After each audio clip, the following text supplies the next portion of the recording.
Hey, this is Travis. When you buy alpha tokens, you're probably paying more than you should in slippage.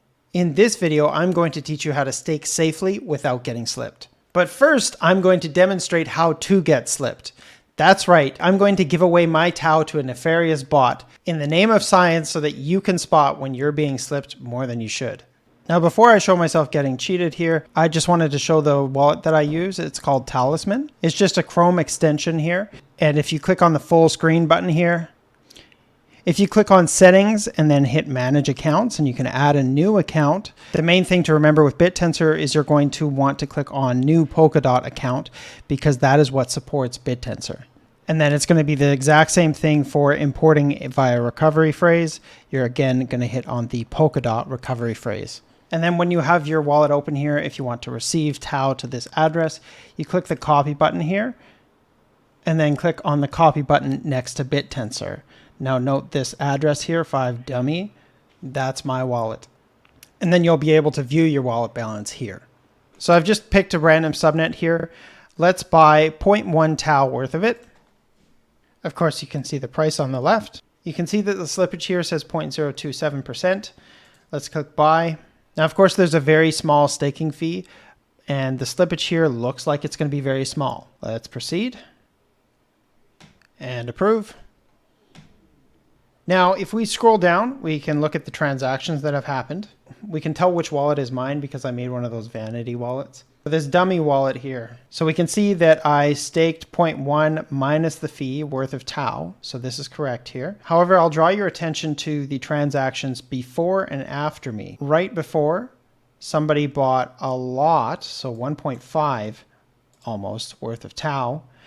And then they sold 1.5 worth of TAO right after. So that right there is called a MEV bot or a sandwich attack. You can kind of see the sandwich here. I was in the middle of the two pieces of bread. The Open Tensor Foundation is aware of this problem and they're looking at solutions. Let's just take a look at how much exactly I was slipped here. So we'll take how much he paid versus how much he sold for. So his profit from me.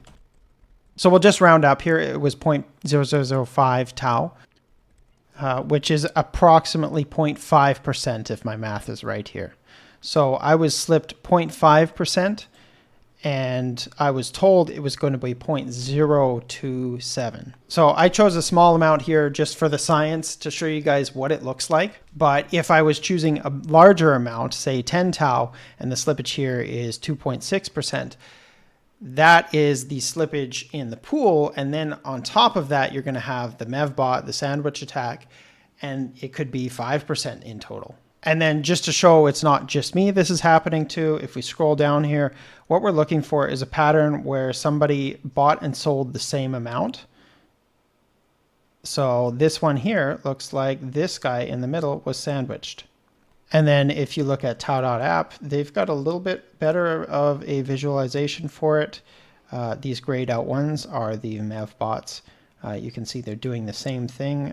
We got TAO and price here. So this guy here bought 0.5 TAO and he got sandwiched attacked for a little over 0.001 TAO. So it's actually really easy to avoid this sandwich attack. All you do is first you put in the amount that you're wanting to buy. So let's say I wanted to buy 1 TAO here. And then I can see the slippage here, 0.27%. So you can't avoid that slippage. That is part of the subnet pools. But let's remember this number. And then if we hit settings here, this max slippage, that's what we want to change here. So remember our slippage was 0.27%. Now, theoretically, I could put this through and it would work if the price didn't change or anything like that, but usually it shifts. So what I would do here is I would just put it up to 0.3% as my max slippage and then hit done and then buy it. What that does is it sets the maximum amount that you will pay in slippage, including what the bot will get from you. But remember, everybody still has to pay that small flat fee for every transaction. They're not going to try to sandwich you when the amount in fees that they'll have to pay is more than they can profit. Now, of course, you can do the same thing on TAO.app or any other staking website. So in this case, you can see the slippage that you're going to pay here, and then you can change the max slippage that you'll pay here. So just taking a look at the subnets here, we're up to 107 subnets now. Those original 64 have a lot more liquidity because the protocol pumps liquidity into the subnet pools over time. So the older a subnet is, the more liquidity they'll have. And then hopefully the less pronounced the sandwich attacks are. However, if somebody has a lot of TAO, I'm pretty sure that they can sandwich attack you on any subnet. And then if you want, you can actually take a look at the wallet of the bot that has been sandwich attacking you by clicking on the cold key here. And then you can see they're actually pretty profitable here, and you can see all of their sandwich attacks here. And then of course you can take a look at your own wallet by clicking here and look at your very sad slipped wallet.